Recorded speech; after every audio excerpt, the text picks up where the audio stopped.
All right, welcome to the Krueg Show, everybody. Hope everybody's having a great Friday. It's time for our Bay Area Sports Rundown with the great Ryan Smith in the house. What's up, Ryan?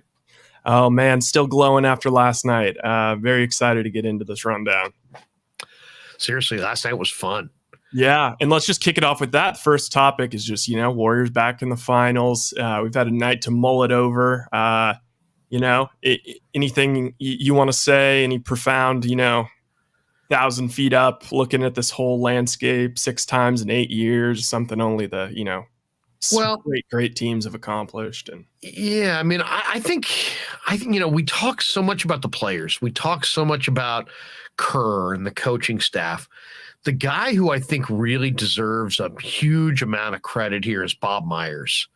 And we say, why? I mean, this is an incredibly talented team. And, but Myers drafted most of these guys. And then this year, I thought he went about putting together this roster so expertly. I mean, one, he knew that he needed a deeper roster. And so they brought in Otto Porter, who's in his prime, and they brought in Bjelica, who's still in the prime of his career. And then, they go to camp. And his veterans, who he's got great respect for, great affinity for, guys who have won titles, Draymond Green, Steph Curry, and Klay Thompson said, hey, we want Avery Bradley. And he said, no, I'm going with GP2. And I thought that was a huge moment for the Warriors this year. The fact that they love their stars, they believe in their stars, they want their stars to have input. But ultimately, Bob Myers and his staff said, no, we like GP2 more. And I think that was clearly, in hindsight, the right decision to go with GP2, who's made a huge impact this year. And what he's done as a defender has just been flat dominate.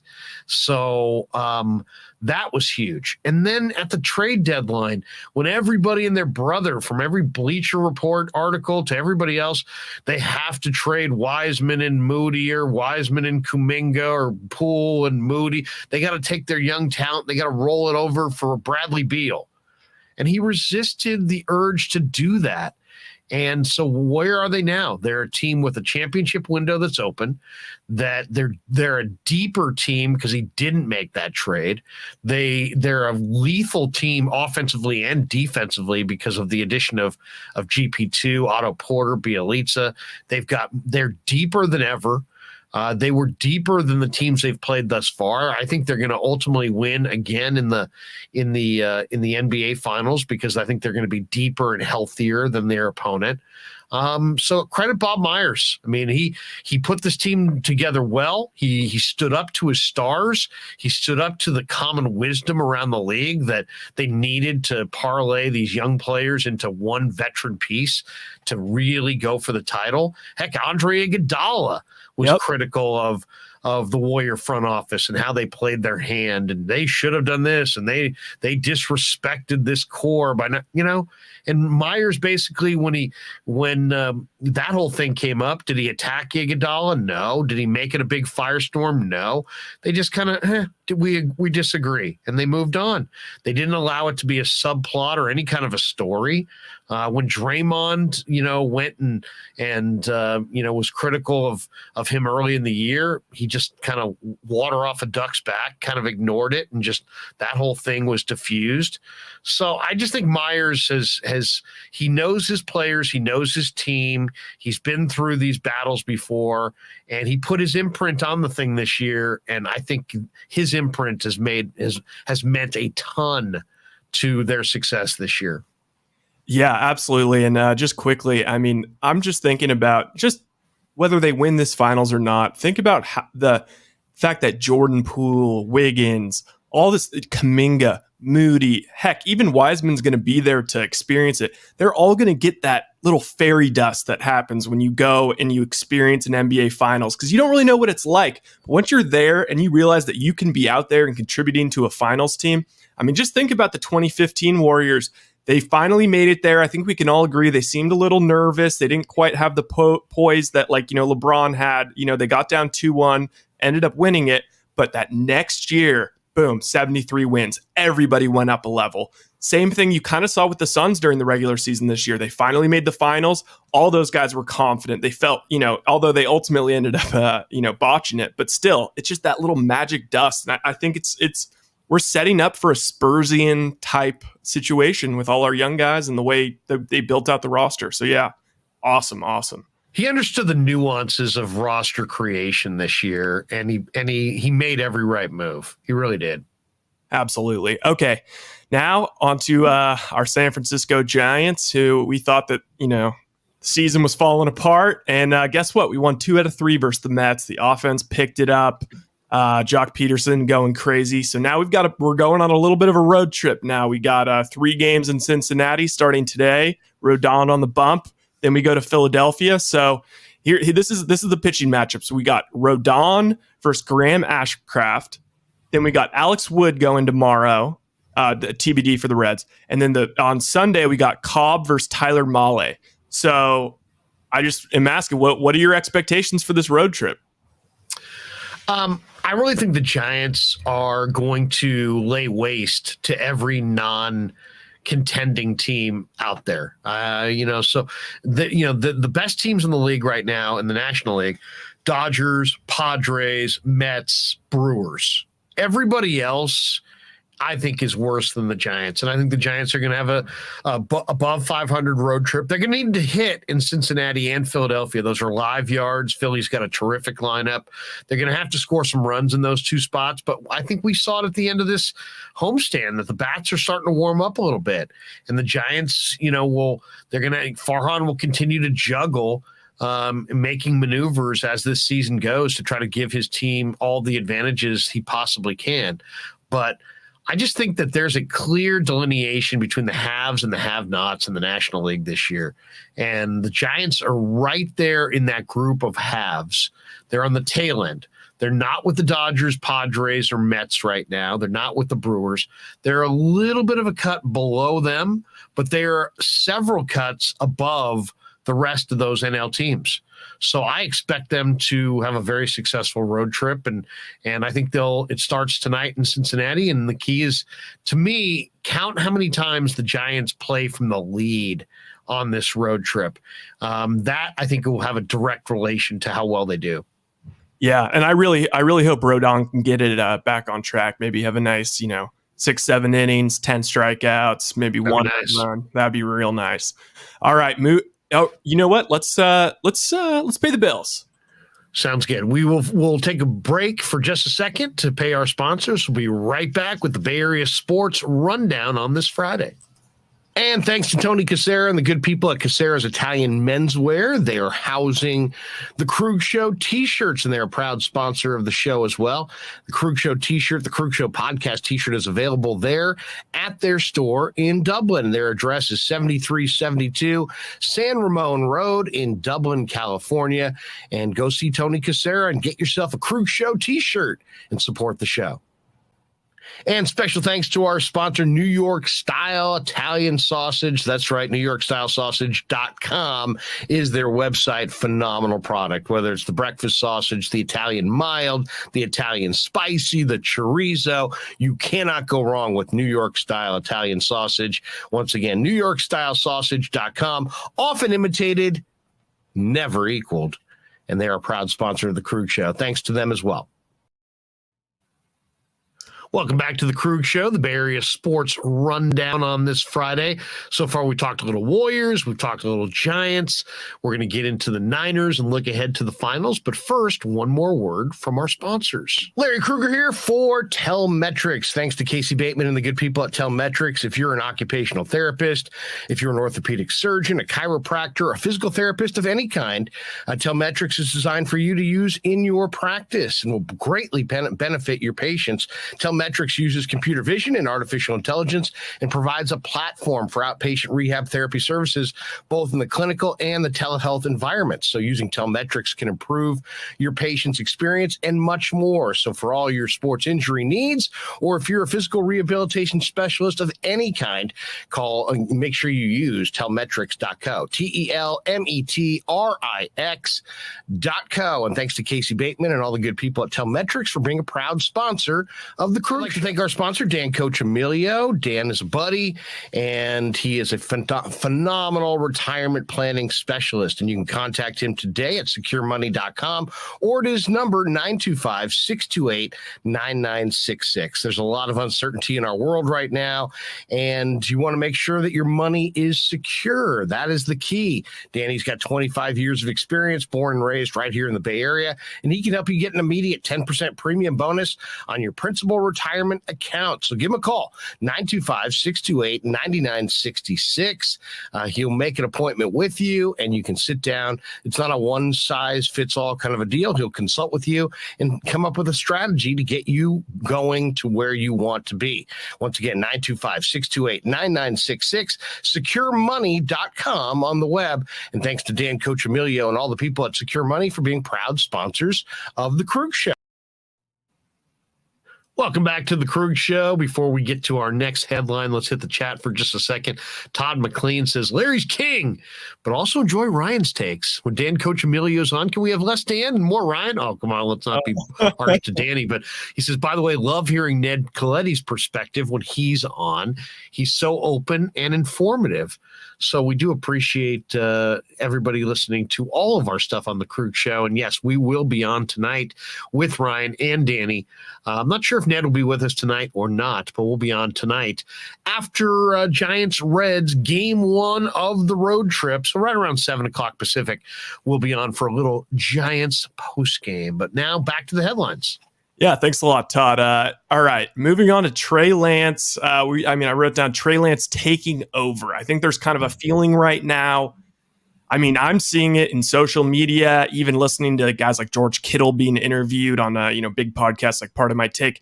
It seems like Trey Lance is it's no longer Trey Lance is not trying to step on anybody's toes. Trey Lance is starting to sound like he is the leader of this team, and guys are sort of acting they're acting like he is the leader. And it's crazy for such a young guy, but he seems to really be taking that quarterback leadership position by storm. And yeah, Larry, I just want your thoughts on that. Well, this is the kid, this is the guy. I love this prospect, and I have before the draft, I loved the prospect. And then obviously I was happy when the Niners took him 3rd overall. And I did not like his first start against Arizona, but I blame Kyle Shanahan for that more than anything. I thought the play calling was abysmal in that game. And then, we had to wait several weeks before we got to see Trey in his second go-round against Houston. And I thought not only was Trey quite a bit better, I thought the play calling was better. I think everything about that Houston performance was better. Now, he struggled a little bit in the first half, but that's to be expected. I mean, it's a player who has had incredible rust at that point. So the fact that he played exceptionally well in the second half, despite the fact the Niners O-line did not block particularly well in that game, and that was a gotta-have-it kind of game. It might as well have been a playoff game. If the Niners lose to the Texans that day, they do not go to the playoffs. So there was a little pressure on young Trey, and he stepped up and he played great. Everybody's got their opinion. I'll be in the camp. If I'm wrong, I'm wrong. I don't think Trey Lance is going to be good. I think Trey Lance is going to be freaking great. I really do. I believe that if you have the physical tool set, if you have the mental skill set, if you have the desire, you love the process of pro football and everything that goes along with it, from the lifting to the film to the reps, that it's just a matter of time. And Trey checks all the boxes. And I don't think he's going to be a good quarterback. I think he's going to be a great quarterback. My only question is he going to be very good, great, or is he going to get to that next level where he's elite in the very top tier of NFL quarterbacks? That, to me, is still TBD, right? That's still, we got to wait and see. But I'll sit as sure as I'm sitting here, I'm very confident that Trey Lance is going to be an outstanding quarterback for a number of years. And 49er fans are going to be thrilled. And he's all in. He said the way he took command this week at the podium, telling everybody in the kindest of terms, F off, everybody. Yeah. You know what I mean? In the kindest of terms, screw all of you. None of your opinions matter. But he said it in a way that was so perfect. And I'm a believer. I'm a believer in the kid here. I'm a believer in the kid here. I'm a believer in the kid here. He is going to be fantastic. The Niners took the right quarterback, and we're all going to find out over a period of time for sure. But I'll tell you right now, I would put every football evaluation skill that I have on the, but put my neck on the line and say, absolutely, this kid is going to be an outstanding NFL quarterback. I truly believe that. Yeah, and I don't know if you saw the reporting in Vegas where it seems like he's one of the more heavily bet on guys in terms of winning NFL MVP as a long shot. I think he started at 100 to 1 and he's now down to 60 to 1. I saw some things about him being bet more than Rodgers, being bet more than Mahomes. And, I think that's actually a decent bet just because of the variance. I mean, there's not that many guys out there that are like unproven rookie guys that could potentially, play at this crazy high, freaky MVP level. For me, I'm so excited to watch this year because I think he's just going to he's going to have his mistakes, but he's just going to keep improving. And we're going to see a completely different guy come, week 15, week 16. And the following year, that's when I think I'll be putting a little bit of money on Trey Lance to an MVP.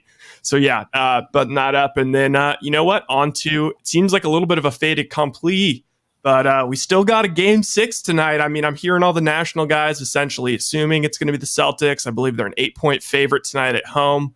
Do you think there's any shot that the Heat get this one tonight in TD Garden?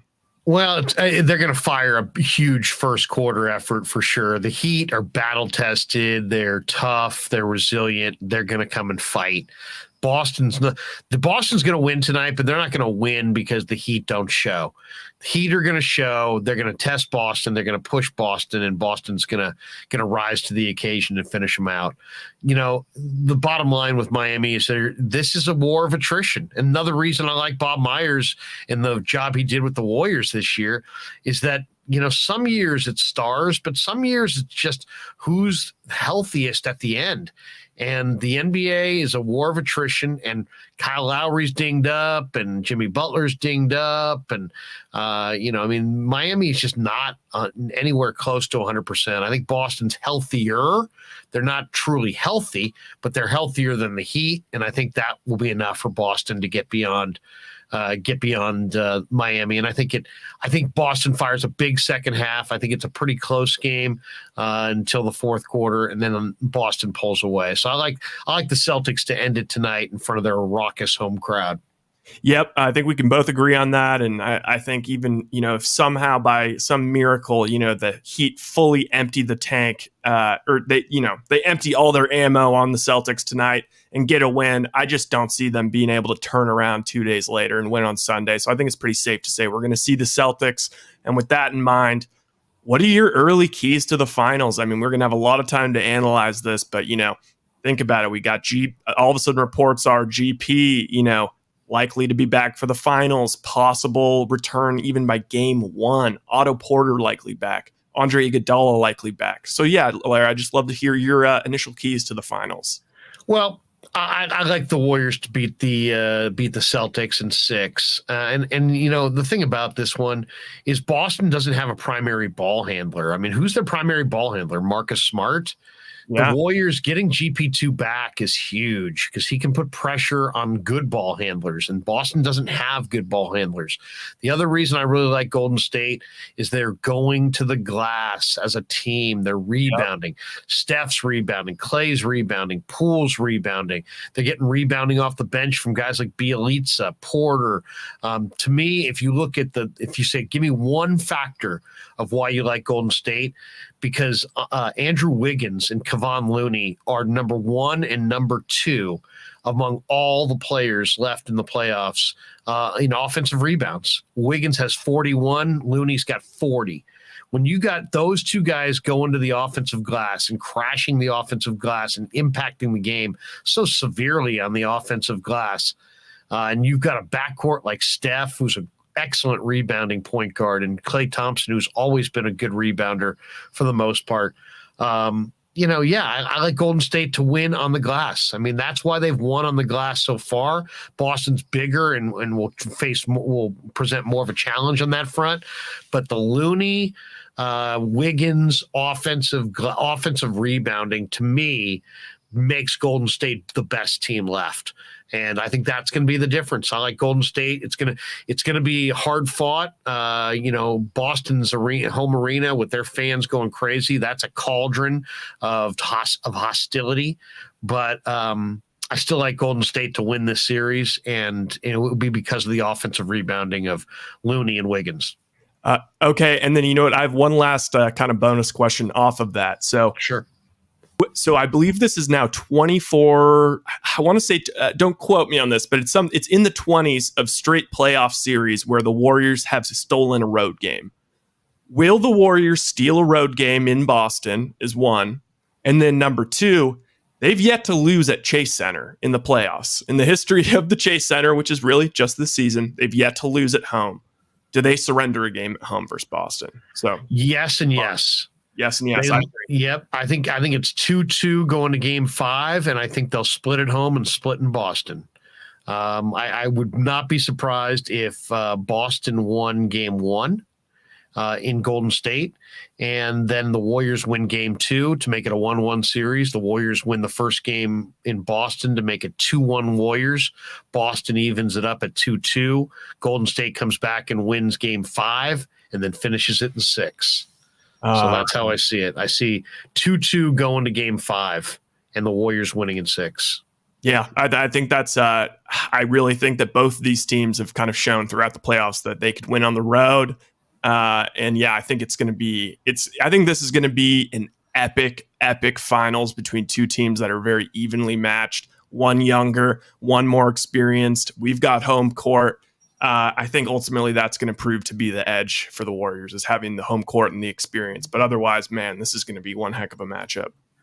Yeah, I mean, the one thing about Boston is they do have tremendous size, and they also can spread the floor and shoot the 3 ball. But the one area for the Celtics is they don't really have a primary ball handler. Nope. And GP2 is an absolute terror. As far as if you're handling the basketball, the last guy you want to be seeing is GP2. And so I think GP2 can force Marcus Smart and really, whoever is handling for Boston and force them into some unforced errors.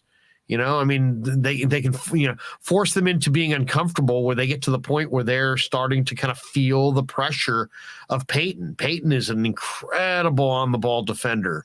And we've seen him, guys bringing the ball up with their right hand. He's guarding them on their left side, and his arms are so long he can reach across your body and pick you without really reaching in, without fouling anybody. So his pressure on the ball will result in turnovers, and then extra possessions will come to Golden State on the offensive glass. And I think that will be enough for Golden State to get over. One donation we should throw in here, Jaguayo 56 says Krug rebounding, turnovers, and made free throws. That's a big one as well. Can Golden State minimize their turnovers? I think we started to see that in this last round, where they're taking much better care of the basketball.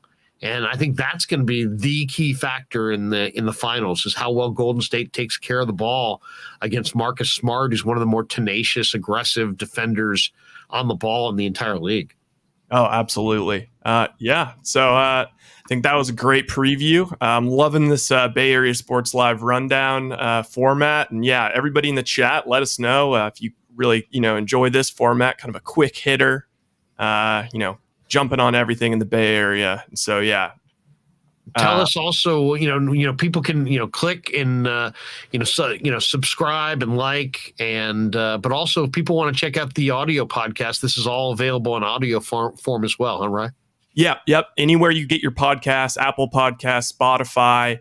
The audio format is always up there. If you're on the run, can't have the YouTube app open, maybe you don't want it clicking all around in your pocket, just listen to it on Spotify or Apple or any of those easy formats. So yeah, we'll see you guys all later tonight after Giants and Reds for a little post game. Rye, we'll see you there. Never met a man I've been scared of. Careful, you gon' get exactly what you asked for. Here for whatever you bring me, getting handled. I answer to no one, I don't need to hassle. We ain't never fall back. Hold our ground where we at.